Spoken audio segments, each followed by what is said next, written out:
growing up in Quebec, right? How was your kind of upbringing different than a lot of the guys on the team? How was that kind of reaction? Oh, I mean, being from Quebec, you don't really get recruited as much. So compared to the other guys, I guess you really got to be like more decisive about what you want to do in the future with that football stuff. In the United States, like you can be naturally good and you still gonna get recruited. You might not be thinking about football and you still get recruited in the process. In Canada, you see we don't have as much resource. So naturally, what happens is that either you make the decision, the risk of trying to be D1, or you just be myself. And the difference was that I had to take the risk. So I went and tried myself to a prep school. Nobody recruited me. I just went to a prep school, went and tried to see if I could make it. We're here now, thank God. Why take that risk? I mean, why was it important? Why take that risk? Just because I want to be somebody. I want to end up being somebody. I'm trying to say we only got one life, so I'm seeing everybody on TV, NCAA, all that, and I'm just like, damn, why can I be one of them? So I was there like a border is only a border. You know what I'm saying? The sky is the limit. So I just want to chase my dream. Who made you feel like you could chase that dream when you were growing up? Because you probably didn't have a lot of guys from Quebec who were chasing that dream. So first of all, I want to say that where I'm from, when I was 14, we had the first guy that had the offer, like a D1 offer from my neighborhood. I was 14, so that was like, hold on, what's going on? Like D1 offer, in Canada, that it doesn't make sense. And like from him being from like the high school, that was probably what. Not even a kilometer away. I was like, he's right next. I see him every day. So when I seen that, I was like, okay, everybody can make it. So I just went through the process. I made the provincial team, then I made the country team Canada, then I went to a prep school, and then I went to Canada. I just slowly, every time I do a step, I realize I can make it. Okay, I'm gonna go to the next step, and we're gonna keep going. Who was that first guy? Who was that guy? Ezekiel Chied. He used to play for Boston College. Now he transferred to Toledo. So he was the first Montreal guy that we really met, like my generation of kids that we saw succeed. So then when we saw him, it boosted everybody. A lot of guys made it after everybody went and tried. Have you considered you might be that kind of person to somebody else growing up in your family? I never really considered that way. I never really want to be the big guy. I just want to be me. And whoever want to be me, then they be me. Whoever trying to be me, they be, because you can't really be like me, but you can at least try. So it's not that bad. Why football? What was it about this game that you love so much? What's funny with football is that I'm not a football player. I wasn't like, I want to be a football player, compared to the other guy. I was a soccer guy, I came from Africa. Everybody plays soccer. You play soccer. So what happened is that in Montreal, I was playing soccer until like I was 16 years old. I was playing AAA, thing was going right. I was playing football and soccer. Everything was good, but then I made football. I made the provincial team for football before I made for soccer. So then I put two and two together, and I just left soccer and I just wanted to play football.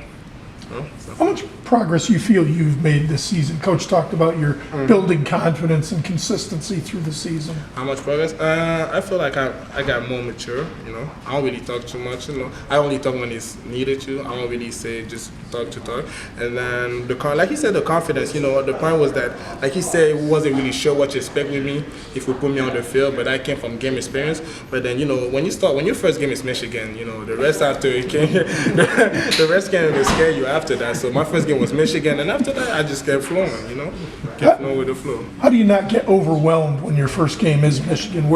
How did you keep your confidence up? Or I ain't gonna lie, you probably get overwhelmed. You probably will get overwhelmed, and if you get, you can't do nothing about it. You just next rep, next drive. You know what I'm saying? Just line up, and we're gonna see what's gonna happen next. And then more you keep going on, more you realize they're humans. More you keep going, more you realize they're the same person as you. It's not because they got a big M on their helmet that they change something.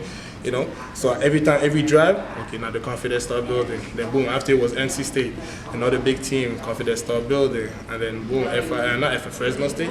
So just the fact that I think the best thing was that I started with a big team. The fact that I started with a big team, it made everything smoother for the rest, because naturally you can be like, there's nothing that you're gonna show me that I ain't seen. You know what I'm trying to say? So yeah, that's what I think. It was pretty good timing when I started playing, and that's what helped me gain my confidence. Do you think the rest of the team has also felt that way as well, and that's confidence? why you've seen wins since Michigan and NC State? Oh, the rest of the team, I feel like, since them, that series of Syracuse, Michigan, NC State, I think after that, like, we can only, like, it was good. Like, it was good, yes, we took loss, nobody want to lose and everything. But after that, we ain't never going to see nobody for the rest of the season that's good or as good as them. So it just gained the confidence knowing that you're not gonna, like, what you went through was the worst you could go through during the rest of the season. So now you can, I'm not trying to disrespect the other team. I'm not trying to say that they're weak or something. thing. I'm just trying to say that the level of competition just go a little bit down, just went a little bit lower during the rest of the season. So naturally, starting with a high, bigger team, top 25 team, for 3 weeks in a row, only made it easier for the rest of the season. What went into you coming to UConn? And I ain't gonna lie, nothing really. I didn't even know the school, I didn't know the state. When I searched it up, I saw Campbell Walker. I was like, hold on, what's going on? I started looking. So when I came to UConn, to be honest, I wasn't expecting nothing. I was just coming here to work. Nothing more, nothing less. We're gonna work. Like I told you, it's step by step. This is the UConn step. We're gonna make the UConn step until we're somewhere else. Did you have other offers too? I did, but you see, the thing with Corona is that when Corona happened, so like March break of 2020, I pretty much lost everything.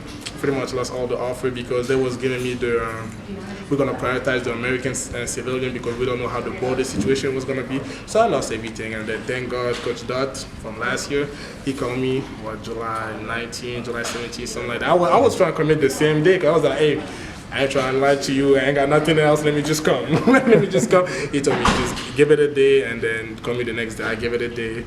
I called and I was here, thank God. What was that like for you when schools were kind of dropping off you right now? And, you know, like I told you, we're going to keep trying until we see the next level. So when universities was telling me I can't commit to that team, you know, I ain't feeling no type of way. At the end of the day, I try. You can't get mad at yourself if you try your best. So I was like, you know what? I try my best. I can go there. I'm gonna stay here, and then I'm gonna. Y'all will still hear my name. Doesn't matter where I'm at. You're gonna hear my name. So doesn't matter. I know we gonna make some shit. We gonna make some for sure. Did that give you a little chip on your shoulder? To what? Does it give you like a little extra motivation that those teams kind of gave up on you? To be honest, like, I don't really care because like it just happened every day. If it wasn't for me, it was gonna be somebody else. If it wasn't somebody else, it wasn't gonna be me. You know what I'm trying to say? It's just life. I don't really take stuff personally. I understand. At the end of the day, business is business. You can't get mad at business. You can't get mad at the players. Be mad at the game. So, you know what I'm trying to say? I ain't felt no type of way. It's worked out pretty well for you, though, right? Yeah, it look like it. We getting better. We getting better. We trying to do something. We trying to do something. Yeah. You won 2 of your last 3 games. How do you keep the momentum going off the bye week? How to get the momentum going? It's just to stay focused, to be honest, in the body. It's really the body. As you can see, we had a lot of injury in the beginning of the season. So really, to keep that momentum going, first of all, it's to stay focused. Like I said, you just got to keep going. The health is really important. You know, we need our players because if we don't have players, the players that you hurt the depth chart. If you hurt the depth chart, our players get more. If the players get more, you know, it's just a domino effect. It just all go all the way together. And then to keep going, it's just to stay off your feet a little bit. I know you go with help, but like just to stay off your feet. You know what I'm saying? And watch more film, more mentally than physical. You know what I'm trying to say? That's what I would say. More mentally than physical. And then when you get to this week, you know, so now it's time to go back to physical, but the mentally are already ready, so the physical is easier. You know what I'm trying to say? So yeah, that's how you get prepared in the bye week. That's it. Thank you.